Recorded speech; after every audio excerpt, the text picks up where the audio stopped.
Okay, let's get started. Welcome all to the second day of our event. Just again, want to thank our sponsors and give them a little bit of visibility. I hope you all enjoyed the sessions yesterday, and we have some good stuff coming up. Same shirt. It's horrible, isn't it? I know, working from home, right? So agenda for today, a little welcome, 2 more minutes, and then we will have Rene Schimmer, who will tell us everything about upgrading to connection 6.5 and 7. And then we will have Andre Hagemeyer and Louis Gurigai from HCL, who will talk about the component pack, upgrading and deployment. And then we will have Thierry Dallon from Continental, talking about some of the announcements they made to their deployment of connections. And then we will have Maria from Kudos by SW talking about the new activities module in HCL Connections, and we'll have a short wrap up afterwards. As yesterday, we have a Q&A section. Feel free to chat away about my clothing and the fact whether I'm wearing the same shirt as yesterday or not in the chat. If you have real questions that you want the panelists to answer, pop them in the Q&A section. That gives us the opportunity to do something with it afterwards, because we can export that and we can't export the chat. After the conference, we will be sharing the presentations given by the speakers on our regular channel, which you can find here and also on our website, letsconnect.world. Obviously, we can only share the ones that we get. So panelists, please share your presentations. And if we get permission, and we need to have written permission, we will be editing the recording of this session and post it on our YouTube channel. And we will also be posting some of the Q&A that is relevant in a blog post. Please be patient. It will probably be next week because, well, we need to work as well. I hope you understand that this is not our full-time occupation, organizing Let's Connect. What's next?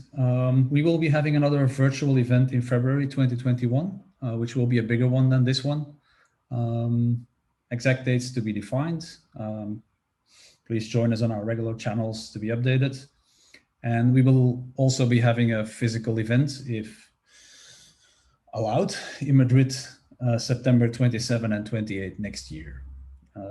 One small update, we have a new LinkedIn group for a while now, but we're kind of struggling transferring people from the old group to the new group. It's not something that is very easy to do. So if you're interested in getting updates through LinkedIn from us, please join our new group.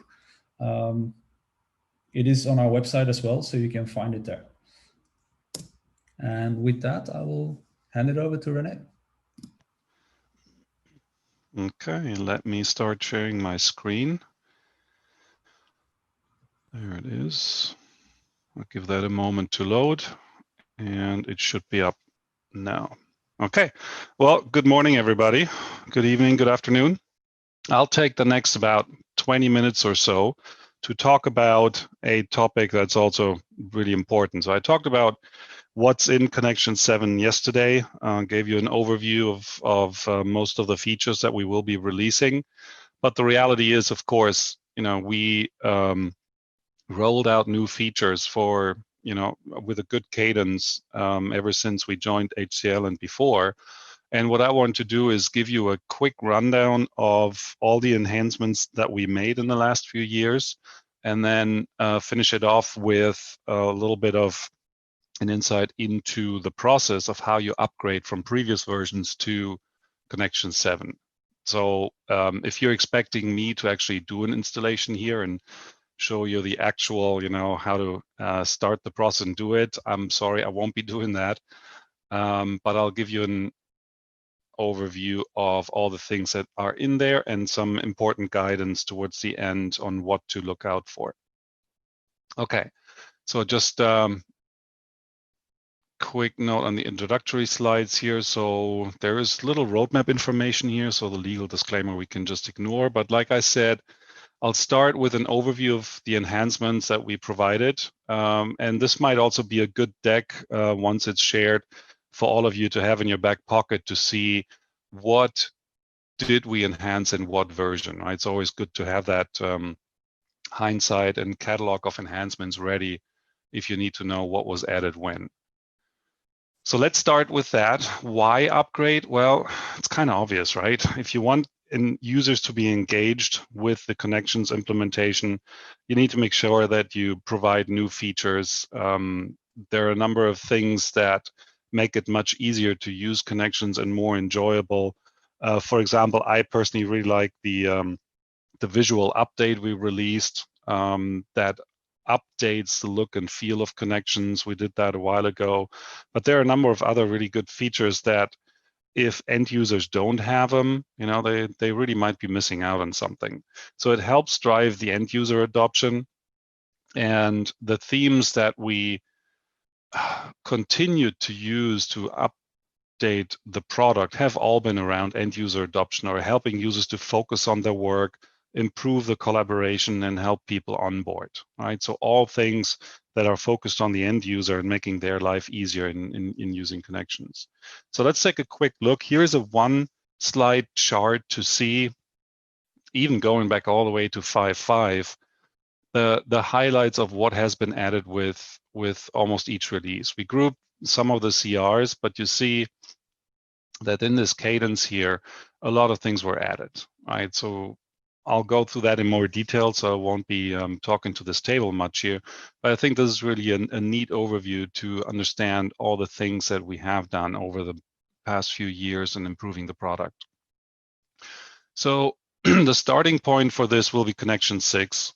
And I'll just spend a few seconds on each slide just to remind everybody what we did back then. So Connection 6, to me, was always a quite impactful release because we included Orient Me. It was the first time we actually released Orient Me, and giving you the ability to get an update on what's happening in your network with an intelligent way to have the important updates bubble up to the top.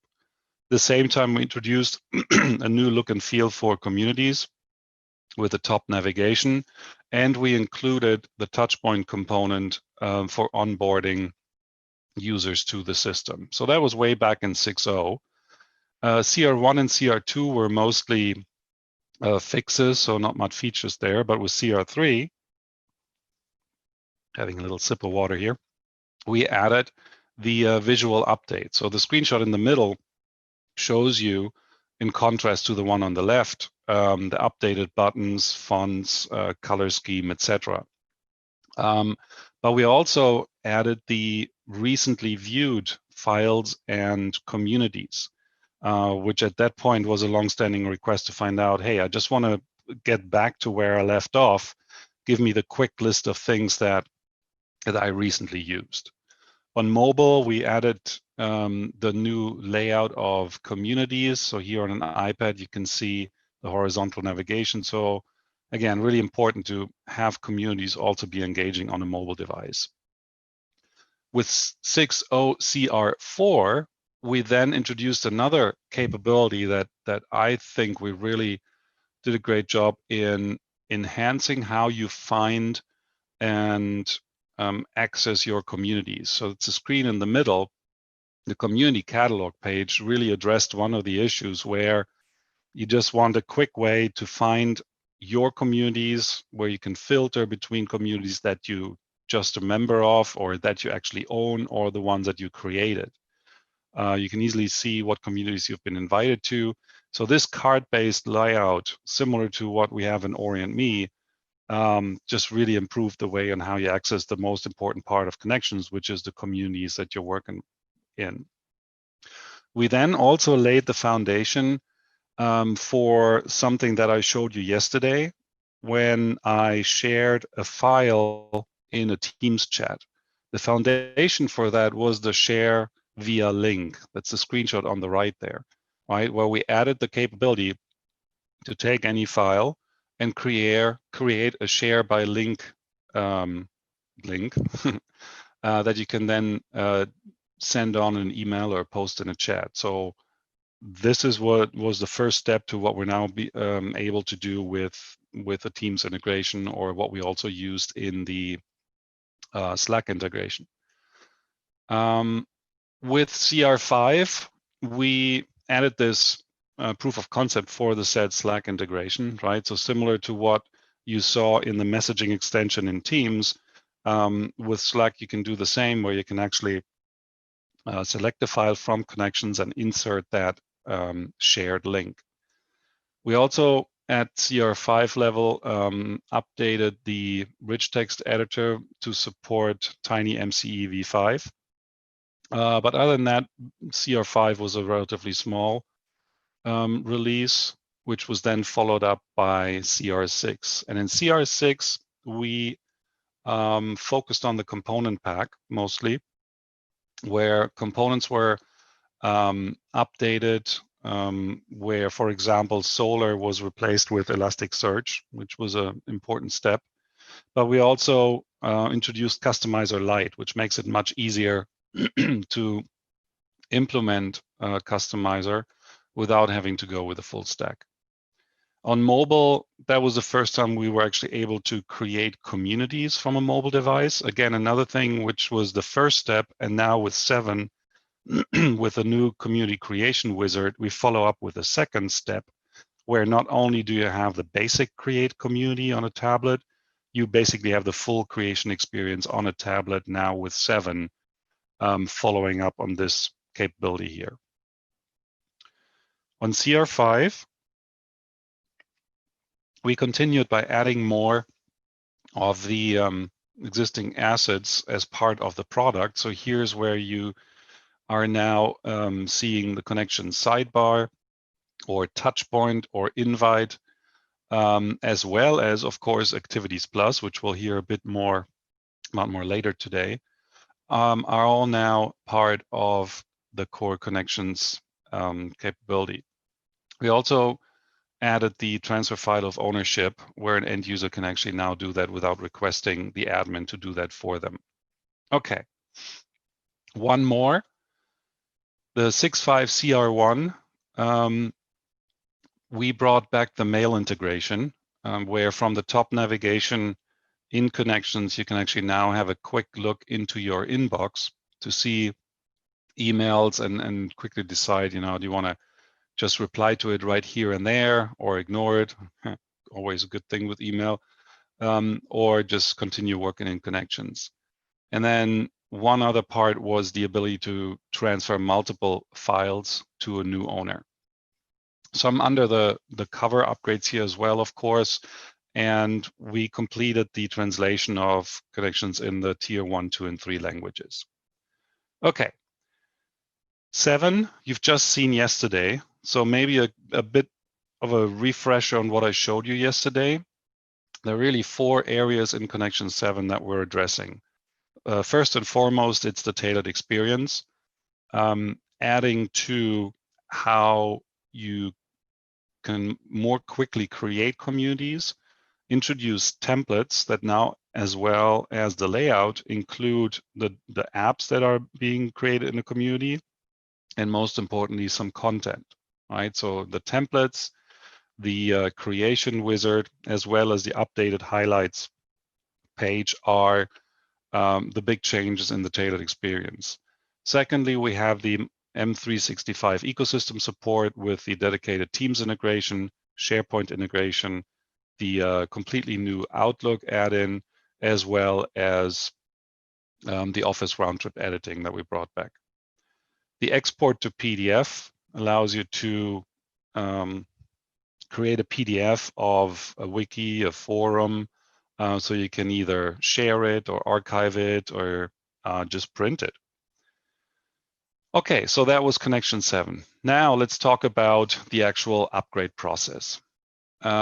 First and foremost, we have a knowledge article on this, and that is definitely something that you should read if you are planning to upgrade. So I put a short link in here. You'll find that on the HCL support website. If you go to any of the releases, there is instructions inside the documentation how to get there, and then this additional Knowledge Center article that outlines how you actually go about the upgrade. What's noteworthy and what I'm basically centering this presentation around is the fact that the upgrades along this path are all in-place upgrades. So you can, even if you start out back in 6.0, upgrade your connections environment in place. There is no need to do a side-by-side installation and migration. You can upgrade step by step in place. So let's see what we have here. For example, if you are on 6.0 CR 1 through 5, the first step that you would have to do to get to connection 6.5 is to install 6.0 CR6, right? You have to be on CR6 in order to then upgrade to 6.5. Again, all in place, and you can apply it to your environment, and then you'll be up on 6.5. Now, if you take the next step to go to connection 7, again, it's an in-place upgrade, and depending on where you start on this stack here, you apply the update to get you up to 7.0. Again, if you are on 6.5 already, you'll have to apply CR1 to then go to 7, right? If you are on 6.0 CR1 through 5, you have to get to 6.0 CR6 first to then go to 6.5, CR1, 7.0, okay? So the big question now is, what if you can't or don't want to do an in-place upgrade? In the documentation, there is this note here that I know some of you have stumbled over. And that's why we're having this presentation, because people started asking, well, I want to switch the hardware stack. I want to install it on new servers. Or for whatever other reason, the in-place doesn't really work for some customers. You have to be able to do a side-by-side. We do say that the actual side-by-side from, say, 6.0 to 6.5 or from 6.5 to 7.0 is not officially supported. And that is correct. We haven't tested it. The important part here, of course, is the data migration.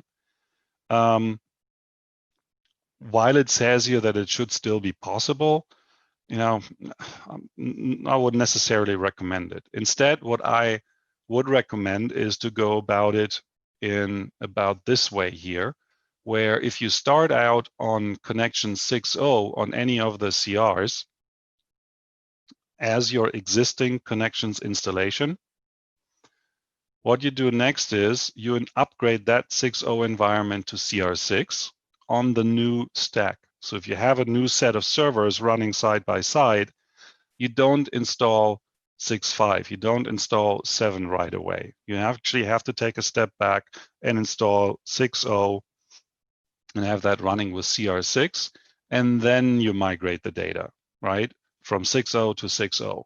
That's the part to really understand that's going to be critical here. You migrate the data from version like for like, from 6.0 on the existing stack to 6.0 on the new stack. Then you upgrade in place the new stack to 6.5 and then to 7, right? So that is the part that people stumble over and would expect to install 7 and then migrate the data from 6.0 to 7.0 directly. That's the part that's not officially supported. So what if you are not on 6.0 CR, but you already are on 6.5 CR1? At this point, again, because the upgrade process is in place, again, the starting point is 6.0, right? That's the part that's probably a bit confusing. You install 6.0, upgrade that to CR6, then you upgrade that to 6.5 CR1, migrate the data over there from 6.5 to 6.5, and then, oops, clicked the wrong way, upgrade that to 7.0. Okay. I don't see any questions coming in the Q&A, so I hope this all makes sense and people get it. That's good. That here, these last 2 slides are the main message that I want to get across, right? First of all, making you all aware that when you do the upgrade, please read the knowledge article. Be aware of the fact that the side-by-side process, as you would expect it, is not officially supported, but the simple workaround is the flow that I showed in the last 2 pages here. So just have that in the back of your head. If you are in charge of the upgrade, have that in mind, plan for it, and then there shouldn't be a problem. Okay. There's a question, I'll just answer it right here. Can we upgrade in place to 7 and then migrate to new hardware?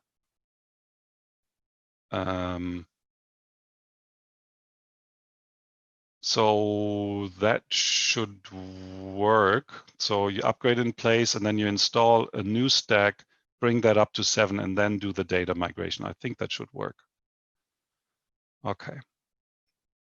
And the next question is, if we need to upgrade side by side, we have to start from 6, no matter what version we're currently using. So this is basically what I'm showing here, right? That is what I'm proposing here, that you start with 6.0 and bring that up to 6.5, then do the data migration if you're on 6.5, and then upgrade that to 7. So there are different ways to skin that cat, right? I'm not claiming that these are all the options that you have. So there might be different variations of the same theme here. But please, when you start the upgrade process, reach out to support and talk through with them on what works in your specific scenario. Okay. I think with that, I am through with my presentation. We'll keep monitoring the chat for questions. But thank you very much for these 15 minutes you're talking about it, and I'll hand it back to Wannes. Thanks, Rene, for that. Very interesting and good to know.